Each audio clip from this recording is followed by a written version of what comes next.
I'm Susanna Keith of Tech and Travel Moments, and we are so honored to be here again on our local Ride TV and our YouTube channel. As you know, in the past we've had great programs about technology and innovation and empowerment, and today we're going to be doing a segment about youth programs in our area, and I am so honored to have some incredible guests. So I hope you'll tune in for 5 to 7 minutes. Thank you.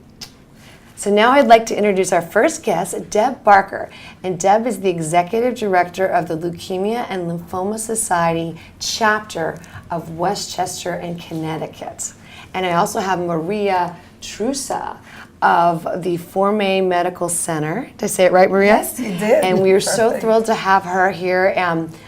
The Forme Medical Center is a medical center that is just been around for a year now, and it's wonderful healthcare in a safe, beautiful environment. You can get a doctor that you feel comfortable with. So we're going to talk today about youth programs that both of your organizations are doing. So Deb, tell us about, I heard you have a fantastic scholarship program that's been done in different parts of the country, but you're very excited to really get it rolling in Westchester and Connecticut. Yes, Susanna. First, thanks so much for having me. Students of the Year is an incredible program, and not only is it an opportunity for scholarship for students, it's also an amazing opportunity for high school students to learn leadership skills, building a team, going and making asks, all things that they will use the rest of their lives. So we're very proud to be doing this here in our area and recruiting students to participate in the program.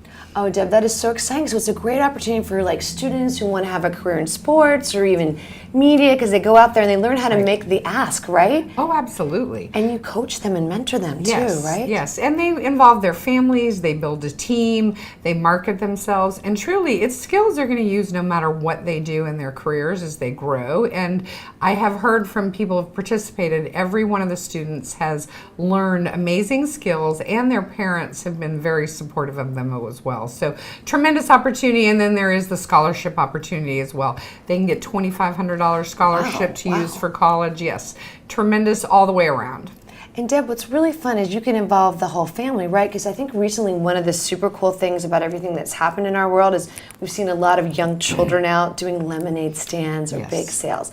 So tell us, how can the whole family get involved? Well, and truly this is about the whole family. The student leads, but they involve their parents, their siblings, looking at their contacts as a family, as well as their contacts within the school and the rest of their community, clubs, whatever organizations they may be involved in. And that's another plus. They do learn to make the ask, and they also learn to manage their time and also manage other people.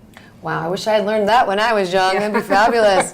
So I know one thing that's super cool is that you're actually talking to Forme Medical Center about trying to say, hey, are there any minority students that want to get involved? And why is that, Deb? Is there an issue with leukemia and cancer? There is. You know, it's difficult for us as an organization as well to reach that Hispanic market and get into, let them know about our services. It's a little bit higher incidence in children for their leukemias in the Hispanic community.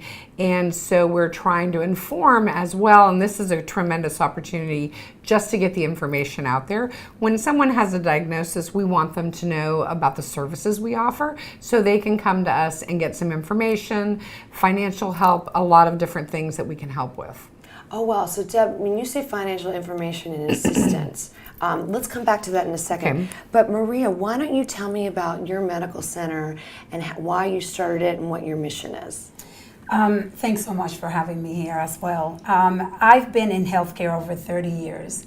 In 26 of those years, I was blessed enough to work with the affluent community and I was part of building an amazing medical practice for the affluent community, and I realized coming as an immigrant to this country and having this very tight, I've been very close to the Latino culture and never really left it. I realized that the discrepancy in the healthcare system for the underserved community, especially the Latino community, and the affluent community, it was extremely apart.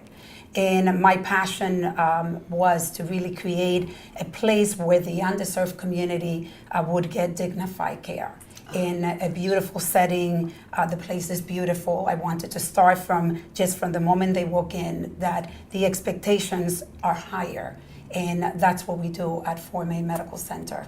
I love it. So tell me, what kind of youth outreach programs are you doing? Because the one thing is, when I went to your medical center, I was so impressed by how beautiful it is, how comforting it is, especially for a teen to have their first medical experience alone.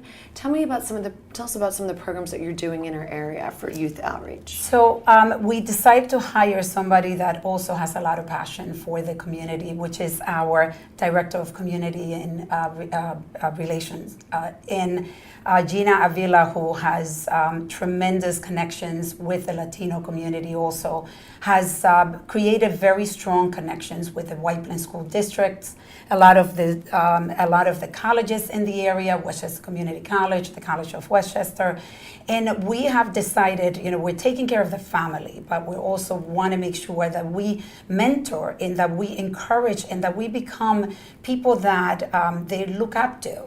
That they can do whatever I can do, they can do. I come from this, the background as an immigrant, and I came here when I was 15, couldn't speak English, and I like them to understand, especially the underserved community, that it is possible.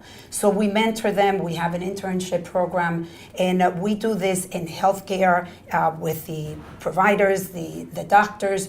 They can work with realizing if medicine is something that they want to do. Oh, and we actually, a few of the high school students from White Plains High School have decided to go into nursing because of the internship programs that we've created at the group. Wow, that is just phenomenal. So what an inspiring story.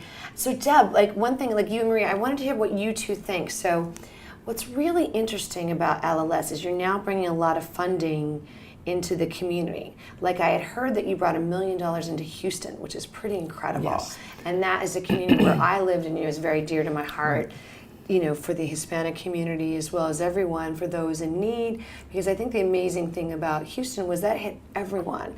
And that reminds us that it doesn't matter where you're from or where you live. Right. You're never immune, and you must reach out and help your neighbor. So Deb, what kind of funding and things like that, when you mentioned that, what kind of things are you doing in the community?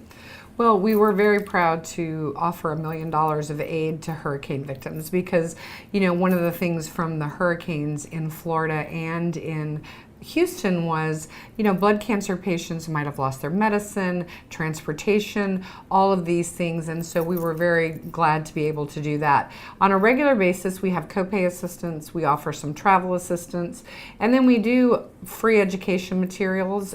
We are the largest provider of free education, blood cancer free education materials across the U.S. So all of those things, plus local resources, each chapter, which we're one of 60 chapters, keeps a list of other resources in the community to offer to people when they call as well, because we can't do everything, and so we try to partner with other people as well to make sure that we're supporting as we can. Oh, that's fantastic. And so, Maria, I think it's really fantastic that you reached out to LLS and the YMCA and other organizations. How do you kind of see that working? We definitely have to work closely together to reach out to a community. Like you said, it is difficult to reach out to them. We need to educate them. We need to figure out, and that I think is what's making us successful at Fort May Medical Center, because we really understand how our community, how can we communicate with them? What are the challenges? Social media, we're very big into Facebook. So we do a lot of outreach in Facebook, and we realize what are the videos that they like and don't like. And we are doing everything we can in healthcare to reach out to them, to educate them, to talk about preventive medicine. Yes. And we definitely, one thing that happened to us while we started our relationship is that unfortunately somebody very dear to us, one of our employees, a very young girl, mother of 3, got leukemia, and we're dealing with that. And I have to say that it was so comforting to be able to call you guys. Oh, I'm so glad you did. It's we realize how much more there is out there for the community, and I can tell you that our employee did not know, and when we realized that.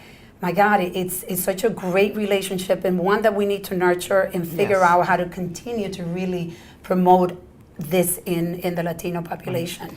Well, and blood cancers are really non-discriminatory, which is a horrible thing to say, but it's across the board.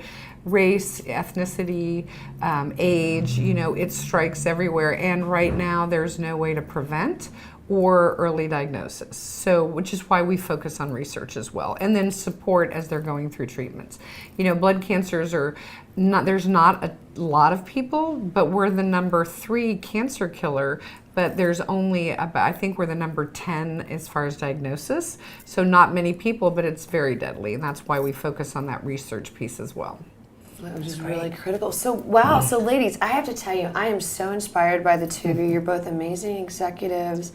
I really appreciate your sharing your story with our audience. How would they find out more information about your organization, Deb? Like, where would someone find out about the Student of the Year or your other upcoming events? I think you have a Light the Night Walk coming up. Yes, we do. LLS.org. Go to our website. All the information there is. Plus, there's information if you know someone with a blood cancer on where to find resources and education information as well. Great. And Maria, what about you? As I mentioned, we're very big. We have about 6,000 followers already. And it's Forme Medical. And then our website is formaymedicalcenter.com. Great. Well, thank you so much. And I just want to say this has been really an incredible Tech and Travel Mom moment. I'm really inspired. We hope that you are as well. And we're always open to your suggestions on great programming. Thanks for tuning in and have a great day.